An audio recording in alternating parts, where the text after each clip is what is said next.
What's up, guys? It's Chillis, and I got another strong Great League team for y'all today. This time I'm going to be leading with Cofagrigus because I think this is one of the best metas that Cofagrigus has ever seen. I mean, there's just not a lot of dark types out there because there are a lot of Altarias, which most dark types are going to be struggling against. In addition, there's things like Registeel that has Focus Blast that really punishes dark types, and to be taking those hard losses as a dark type just doesn't feel good. So people are not running dark types right now, and that's the only things that really hard punish Cofagrigus. Now the exception of course would be something like Sableye, but Cofagrigus can beat Sableye with as little as one Shadow Claw of a lead, and a shield of course. Like, it's not going to win the 0 shield, but in the 1 shield, the 2 shield, it does really well against Sableye because Sableye also has that partial ghost typing. In addition to that, we got 2 more answers for Sableye on this team, right? We have Lickitung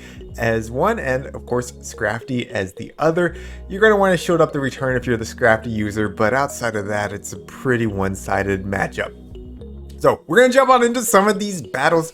Let me know, have you been enjoying the Great League currently, or have you been running Ultra League last week, maybe even Master League? If you've been running Master League, let me know, because I'm kind of curious if any of my viewers actually run Master League. I don't have the Pokemon for it, so if you do, then like I envy you a little bit, but let me know. Anyways, jumping on into some of these battles, we have a Azu Double Ghost on this first one. So very common line. This Marowak is staying in and they are building up a lot of energy. I'm going to be baiting here with the Power Up Punch because they did have an energy lead, and this matchup's not that great for Scrafty down his shield. Now, they built up a ton of energy.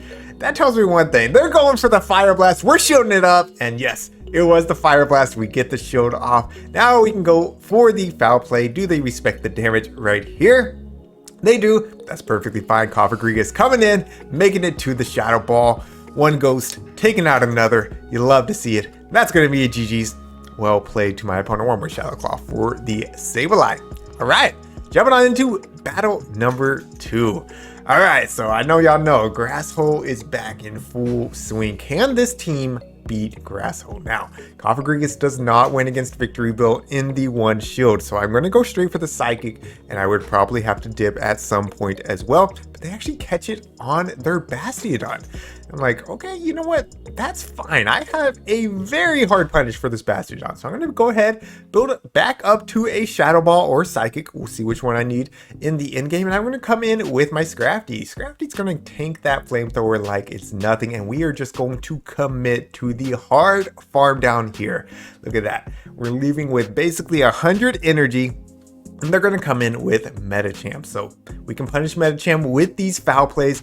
They are only hitting for neutral, but they hit pretty hard. I mean, whenever you get 2 to 3 of them, it adds up. Already into the yellow right there. You're going to see I'm going to make it to a Power Up Punch here. I'm not going to quite make it to that 3rd foul play. So potentially I could have thrown a Power Up Punch first and then thrown 2 foul plays, but I was just learning the matchup.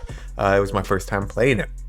Now, we're in a good spot here, but we still have to deal with this Victory Bell. Victory Bell does have some energy. We know that it can come in at some point and throw that Acid Spray to drop my defense by 2 stages. I don't want to be locked in at that point, so instead, I come in with Lickitung into Medicham. We would still be doing super effective damage with the Licks, and now we're not locked in when this Acid Spray comes through. We're able to swap out. We're going to go for the Psychic against this Victory Bell. Of course, they're going to shield this up. They have to shield this up.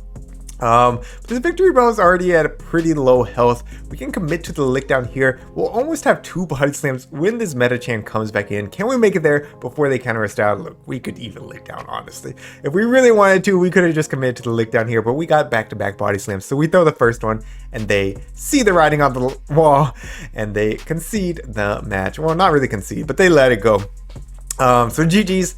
Well played. All right, into the next one. Pelipper lead.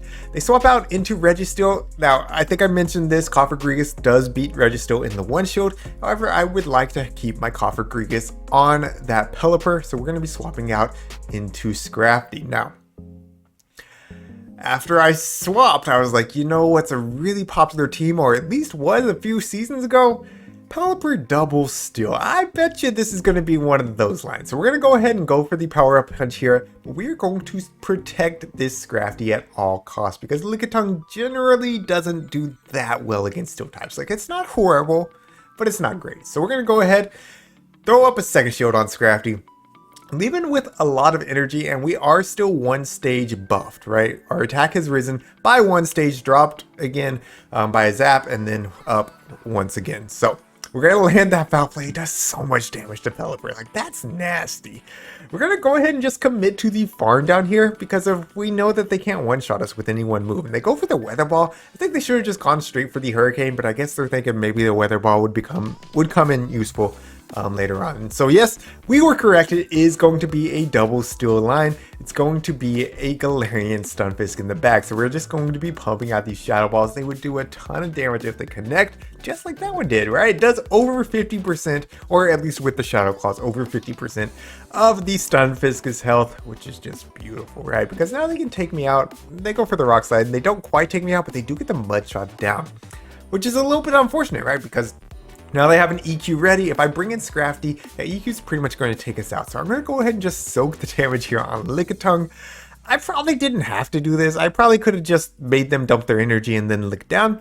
But I figure I'd play it this way. I go for the catch here. They actually hold on to their energy. They come in with Pelipper. I'm like, you know, you only got a weather ball. You only got a weather ball. It's not going to take me out. So we're just going to go ahead and just farm down. And one more counter would take out this Stunfisk. They throw their energy. Rock Slide will take out Scrafty from this range. But it's fine. We can just lick down the steel type. And that's going to be a GG's. So you can see how this team can put in a ton of work. Sometimes you got to move around a little bit, right? Like, reading backlines is still important, and that's what I did with that last game. And there's been some backlines that I've misread and I've lost because of them. You know, I've expected a second steel type, and it's been a zoom roll on the back a couple times. So, you know, it works sometimes. It doesn't work sometimes. It's definitely a skill that I am still working on. Team reading, it's not something that I put a lot of value on in my early seasons, so I'm definitely behind the ball on it, but hey, we're getting it down.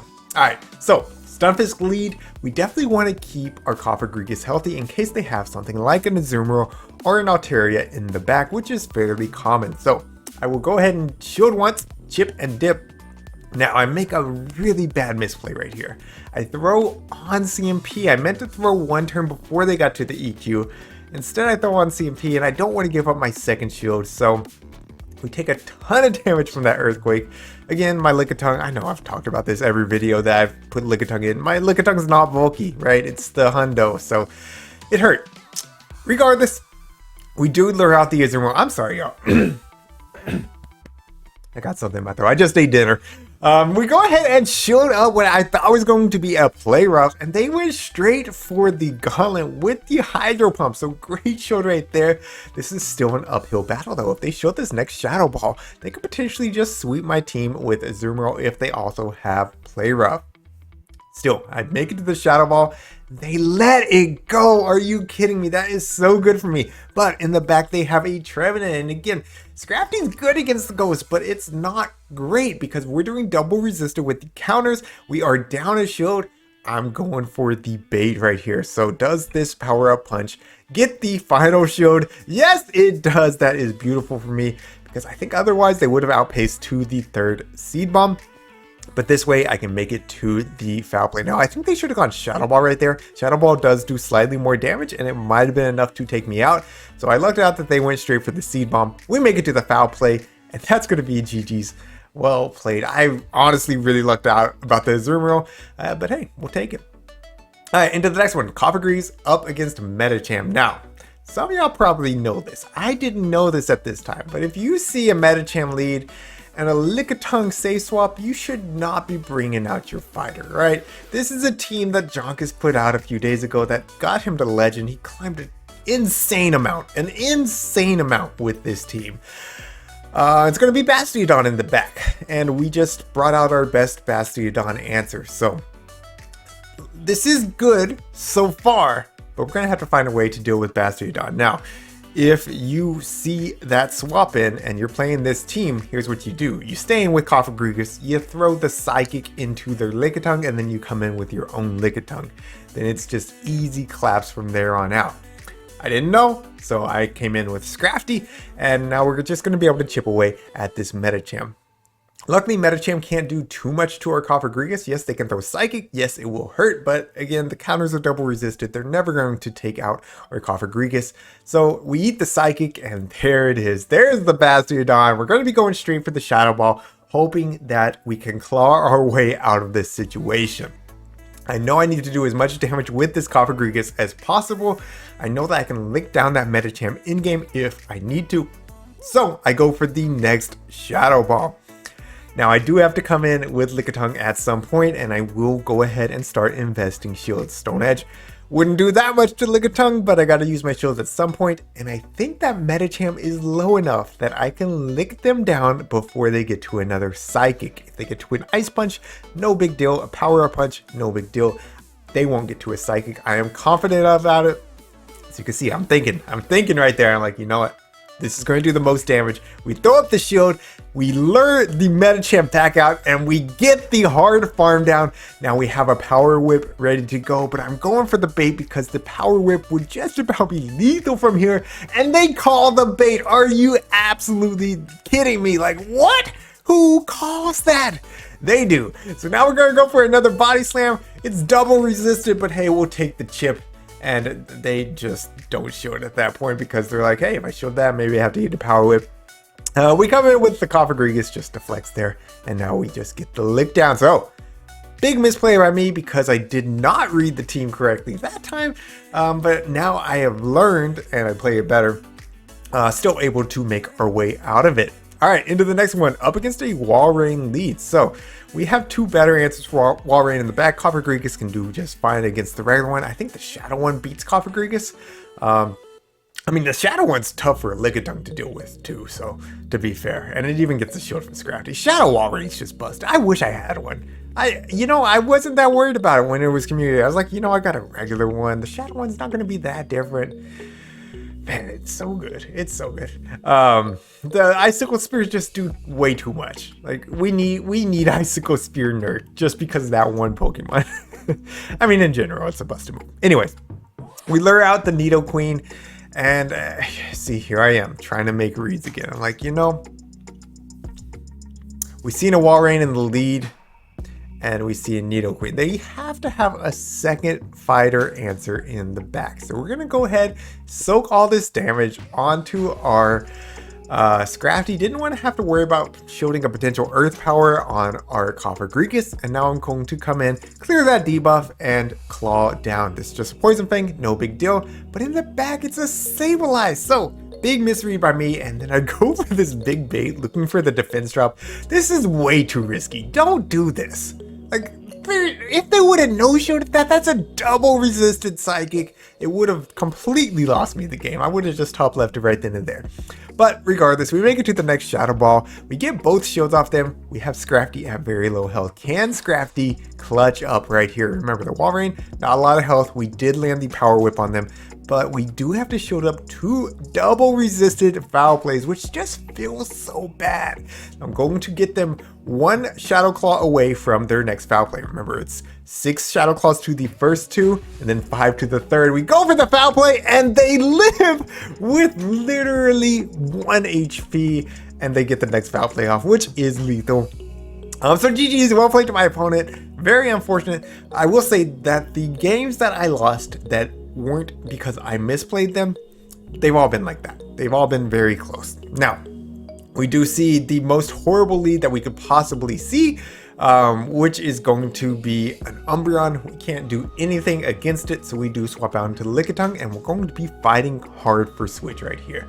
They bring out a Venusaur, like, okay, Venusaur will be outpacing us to the third Frenzy Plant, but I did swap in, so maybe I got a slight energy lead right there. So we're going to be trying to get Switch here, going for this next Body Slam. Does it connect? Of course not. They're going to go ahead and throw up a shield. So I'm licking up, trying to get to another Body Slam, going to be shielding everything here. I don't care. I will use both shields. Hopefully I can lick down at some point, but I do make it to the third body slam before they throw. So will they invest both shields? Yes, they will.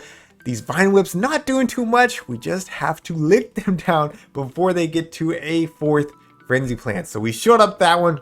Are we able to get the lick down? Yes, we are. Almost have a body slam loaded, ready to go. Skarmory comes in. So alignment very big against this team. We're going to be able to chip with the body slam. They do get a second air slash in. That means they're going to be able to Brave Bird me. Now, I want them to Brave Bird me. I don't want to throw the Shadow Ball and then think like, oh, maybe I can go back-to-back Sky Attacks. I want them to be dipping out of here. And yes, they throw the Brave Bird, they swap out into Umbreon, and now I get to wall this thing with Scrafty. Now I say wall, but you do need to throw your power-up punches, otherwise it just doesn't go near as well as you think it does. And I found that out in this exact battle. So we're going to eat this first last resort. No big deal. It's a last resort. Doesn't do too much. And I'm like, you know, I'm just going to leave this with so much energy. I'm going to make that Skarmory suffer. They're throwing the next last resort. Okay, so it should be what? 5 more to the next one. That's 3. And they're throwing. That's a foul play, right? It has to be a foul play, right? No, it's a last resort. So we eat the last resort. At this point, we have to claw down that Umbreon. They come back in with Skarmory. We're going straight for the Shadow Ball. This is going to do big damage. Puts them into the red. We get the farm down, and in comes the Umbreon. We are 1 away from the next Shadow Ball, and this will be plenty to take them out. So, Cofagrigus, an Umbreon counter confirmed. You love to see it. Definitely a misplay on my part, but hey, we take those wins. We take those every day. All right, guys, that's going to be it for today. Let me know what you thought of the team in the comments down below. If you enjoyed today's video, make sure you leave a like. And until next time, this is ChillisFM reminding you to always keep pushing forward.